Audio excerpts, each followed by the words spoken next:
तौरात, बादशाह जो दानाई और हिकमत में बेमिसाल हो, अपनी मुमलिकत को इंसाफ और नज़म के ज़रिए संभालता है। बाइबल, बादशाह सुलेमान की हिकमत और शोहरत ज़मीन के किनारों तक फैल गई, इसकी बसीरत ने बादशाहों को हैरान कर दिया।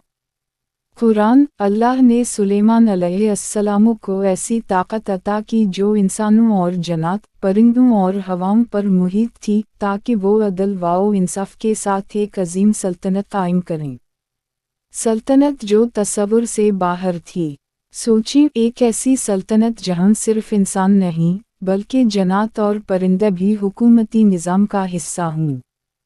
जहां बादशाह के हुक्म से हवा भी हरकत करती हो, और इत्तिलात चंद लम्हों में मुल्क के कोनों तक पहुंच जाती हूँ। ये सल्तनत थी हज़रत सुलेमान अलैहिस्सलाम की। उनकी हिकमत का आगाज़ वालिद हज़रत दाऊद अलैहिस्सलाम से हुआ, लेकिन इन्हीं वो इल्म और इख्तियार मिला जो उनकी सल्तनत को बाकी सल्तनतों से मुमताज़ करता था। हवाओं पर इख्तियार। सुलेमान अलैहिस्सलाम ने इंसानी हुदूद से बढ़कर हवाओं पर हुक्म चलाया। सफ़र, तिजारती रवाबित और फ़ौजी नक़ल व हरकत की रफ्तार गैरमामूली हो गई। जो काम दूसरे महीनों में मुकम्मल करते, वो चंद दिनों में पूरा होता। ये ताकत सिर्फ फ़िज़िकल नहीं, बल्कि इंतज़ामी और हुकूमती बरतरी की नुमाइंदगी करती थी। एक ऐसी फ़ौज जो कोई तसव्वुर नहीं कर सकता। हज़रत सुलेमान की फ़ौज सिर्फ इंसानों पर मुश्तमिल नहीं थी। जन्नात, परिंदे और इंसान सब एक मरबूत निज़ाम का हिस्सा थे। परिंदे दूर दराज इलाक़ों की निगरानी करते थे। जन्नात गैर इंसानी काम अंजाम देते थे जो इंसानों के लिए नामुमकिन थे। इंसान हिकमत अमली और नज़म व नस्क पर तवज्जो देते थे। ये फ़ौज एक मुकम्मल मल्टी डोमेन स्ट्रक्चर थी, 1000 साल पहले इंसानी दुनिया के तसव्वुर से कई कदम आगे। मखलूक़ात की ज़बान जानना। हज़रत सुलेमान ने जानवरों की ज़बान समझी। एक दिन एक चींटी ने अपनी बस्ती को खबरदार किया, अपने घरों में दाखिल हो जाओ ताकि सुलेमान और इसकी फ़ौज तुम्हें नुकसान ना पहुँचाएं। सुलेमान ने इसे सुना और अल्लाह का शुक्र अदा किया। ये ताकत और हिकमत का मुज़ाहिरा था कि हर चीज़ को समझना और कंट्रोल करना मुमकिन था। सिफारती हिकमत। ताकत का मकसद सिर्फ कब्ज़ा नहीं। सुलेमान अलैहिस्सलाम ने ताकत के साथ हिकमत और सिफारतकारी का इस्तेमाल किया। एक मिसाल, बादशाहत की मलका सबा। सुलेमान ने उसे ज़बरदस्ती फ़तह करने के बजाय पैगाम भेजा, उसे दावत दी कि वो हक़ को तस्लीम करे। ये हिकमत का अमली मुज़ाहिरा था, ताकत दिखाओ, लेकिन गैर ज़रूरी जंग से गुरेज़ करो। तारीख़ी मुवाफ़क़त। लोगों, तारीख़ के मुताले से पता चलता है कि आयरन एज में सल्तनतें ताकत को मुनज़्ज़म कर रही थीं। सुलेमान की सल्तनत उन सब से एक कदम आगे थी। हरकत का कंट्रोल, मालूमात का कंट्रोल, सिफारतकारी का कंट्रोल, इंतज़ामी और हिकमत अमली का कंट्रोल। ये एक ऐसा निज़ाम था जो मुस्तक़बिल की सल्तनतों के लिए मॉडल साबित हुआ। आगे का मंज़र। आगे आने वाले हिस्से में हम देखेंगे तख्त का अजीब वाक़या, मलका सबा का हैरत अंगेज़ सफ़र, और वो लम्हात जो ताकत, हिकमत और हकीकत के दरमियान फ़र्क को वाज़ेह करेंगे। और अगर आपने अब तक ये दास्तान सुनी है, तो आगे की कहानी में वो मंज़र आएगा जो हर नाज़िर के दिलो दिमाग को झंझोड़ देगा। हज़रत सुलेमान अलैहिस्सलाम की सल्तनत में हर चीज़ का नज़म और हिसाब था। उनके इल्म और हिकमत के निज़ाम ने इन्हें हर छोटी बड़ी बात से आगाह रखा। एक दिन उनकी नज़र एक छोटी परिंदे, हदहद कुकू की गैर मौजूदगी पर पड़ी। ये परिंदा मामूली नहीं था। ये खबरें लाता, इत्तिला देता और बादशाह को गैर मरी हक़ाइक़ से आगाह करता था। हदहद वापस आया और साथ एक इत्तिला लाया। एक ताकतवर सल्तनत दूर दराज, जिसकी क़यादत एक औरत कर रही थी, मलका सबा। उनके पास दौलत, इल्म और ताकत का इंतज़ाम था। لیکن سب سے بڑی بات وہ سورج کی پرستش کرتے تھے اللہ کے بجائے۔ خط جو سب کچھ بدل دیتا ہے۔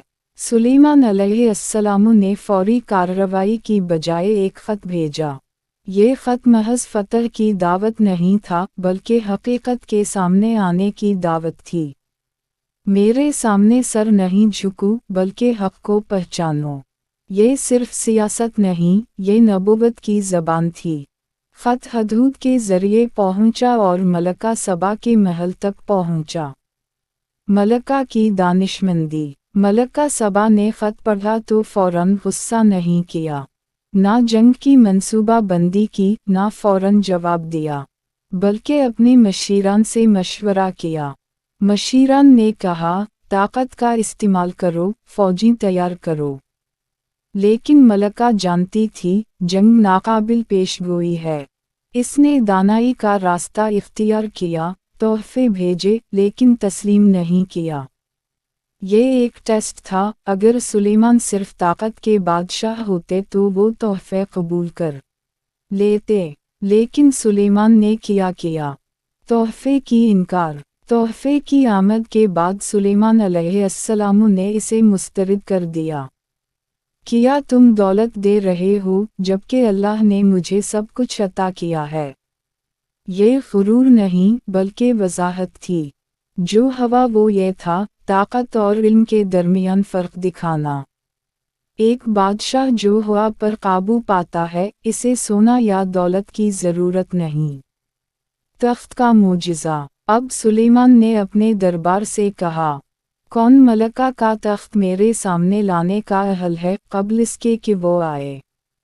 ایک جن نے کہا، میں کر سکتا ہوں۔ لیکن ایک آدمی جو علم کے ذریعے کام کرتا تھا کہنے لگا، میں اسے اس سے بھی پہلے لے آؤں گا کہ تم آنکھیں پلک جھپکاؤ۔ اور تخت لمحوں میں سلیمان کے سامنے پہنچ گیا۔ یہ طاقت کا مظاہرہ نہیں، علم کی برتری تھی۔ جن کی طاقت بھی محدود تھی، لیکن علم نے سب کچھ فوری کر دیا۔ ملکہ کا فیصلہ۔ ملکہ سبا نے خود سفر کیا، جنگ کے بغیر، سمجھنے کے لیے۔ اس نے طاقت کو نہیں دیکھا بلکہ حقیقت کو جانا۔ تخت کو دیکھ کر اس نے جواب دیا، یہی ہے جیسا تھا۔ یہ حاکمیت کی پہچان اور ذہانت کی علامت تھی۔ محل کا حیرت انگیز منظر۔ ملکہ محل پہنچی تو فلور پانی لگ رہا تھا۔ وہ قدم رکھنے سے پہلے اپنے کپڑے اٹھاتی ہے، لیکن یہ پانی نہیں بلکہ شفاف شیشہ تھا، جو روشنی کی عکاسی کرتا اور حقیقت کو ایک نئی جہت دیتا تھا۔ یہ نہ صرف فن تعمیر تھا بلکہ ایک پیغام، تمہاری فہم محدود ہے۔ سبق۔ اب ہم سمجھنے لگتے ہیں کہ طاقت کیا ہے۔ بادشاہ جو ہوا پر قابو پاتا ہے، جو جنات اور پرندوں کو حکم دیتا ہے، جو تخت کو لمحوں میں لے آتا ہے۔ اس کی سب سے بڑی طاقت، علم اور حکمت تھی۔ حضرت سلیمان علیہ السلام کی سلطنت میں ہر چیز کامل اور منظم تھی۔ ان کے پاس ہوا، جنیت، پرندے اور انسانوں کا ایک مربوط نظام تھا۔ لیکن سب سے حیرت انگیز لمحہ وہ آیا جب سب کچھ بغیر شور کے رک گیا۔ سلیمان علیہ السلام فوت ہو گئے، اور ان کا جسم لوگوں اور جنات کے لیے لمحوں تک معمولی دکھائی دیا۔ جنات کام کرتے رہے، پرندے اطلاع دیتے رہے، اور نظام اپنے معمول کے مطابق چلتا رہا۔ یہ لمحہ ہمیں ایک عظیم حقیقت سے متعارف کراتا ہے۔ طاقت چاہے کتنی بھی بڑی ہو، محدود ہے۔ حقیقت کا پتہ چلنے کا لمحہ۔ ایک چھوٹا سا کیڑا، ایک ٹرمائٹ، سلیمان کے عصا کو چاٹنا شروع کر دیا۔ یہ عصا وہی تھی جس پر وہ قائم تھے۔ آہستہ آہستہ عصا ٹوٹا اور سلیمان کا جسم زمین پر گر گیا۔ اسی لمحے سب کچھ واضح ہو گیا۔ جنات جو طاقتور سمجھے جاتے تھے، وہ بھی انسان اور مخلوقات کی طرح محدود تھے۔ یہ لمحہ ثابت کرتا ہے، صرف اللہ ہی سب کچھ جانتا ہے۔ طاقت کی حقیقت۔ اس واقعے سے ہمیں یہ سبق ملتا ہے کہ طاقت کبھی مستقل نہیں ہوتی۔ ताकत का दारोमदार अल्लाह की इजाज़त पर है।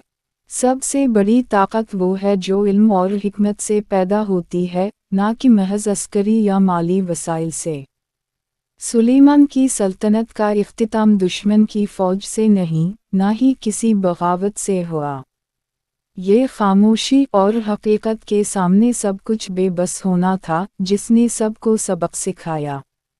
हमारी दुनिया में पैगाम। हम आज भी ताकत के मुख्तलिफ निज़ाम बनाते हैं। हुकूमती, फ़ौजी, टेक्नोलॉजी, मुवासलाती नेटवर्क। हम सोचते हैं कि हम सब कुछ कंट्रोल कर सकते हैं।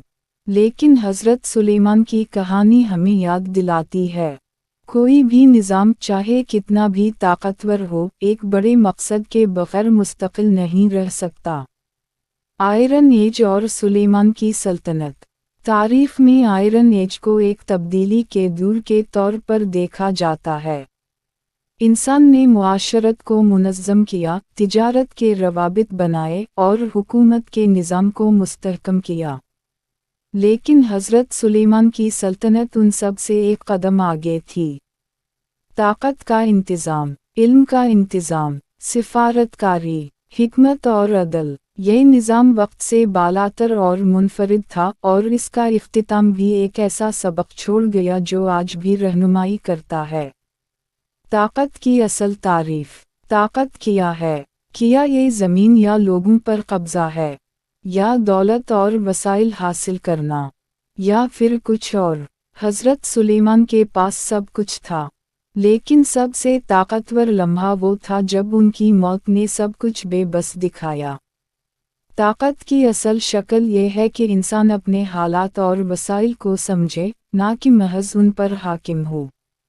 आखिरी सोच। एक अजीम सल्तनत, एक बादशाह जिसकी ताकत इंसानी तसव्वुर से बाहर थी, और एक निज़ाम जो मुकम्मल और बेमिसाल था। सब कुछ एक लम्हे में हकीकत के सामने बेबस हुआ।